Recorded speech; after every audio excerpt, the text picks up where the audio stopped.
आमच्या घरी तानाजी आला होता. सिंहगडाच्या चढाईत आज एक कविता भेटली. नाव त्याचं महादेव कोळी. सुट्ट्या आहेत का पण किती माझ्याकडे किती आहे?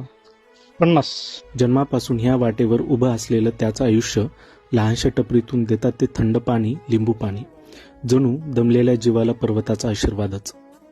बाबांच्या सुरकुत्यांमध्ये वर्षांची धूळ आणि डोळ्यात इतिहासाची ज्योत. कारण त्यांच्या घराण्याने तानाजी मालुसरे प्रत्यक्ष पाहिले. त्या आठवणी अजूनही वाऱ्यात कुजबुजतात. दिवसापासून तुम्ही करता लावता आता रनिंग माझं 77 आहे. तेव्हापासनं हो, त्याच्या आधी जन्म झाला. त्याच्या आधी आमचे आई वडील कोकणातले आलेले. आमच्या घरी तानाजी आला होता.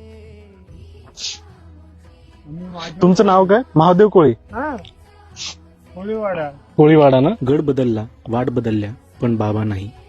ते आजही तिथेच. प्रत्येक थकलेल्या पावलासाठी शांत सावली. प्रत्येक घोटात पहाडाचं प्रेम. बर, आमच्या पिढ्यानपिढी आमचं चालूच आहे. चालूच आहे इथे ह्याच जागेवरती सेम. तेच जागे 2 मिनिटात आमचं. सिंहगड चढलो मी, पण आज खरं तर काळाचाच एखादा तुकडा भेटून गेला. काय काय असतं इथे? लिंबू सरबत फक्त, लिंबू सरबत, पाणी पाणी बाटल. पाणी बाट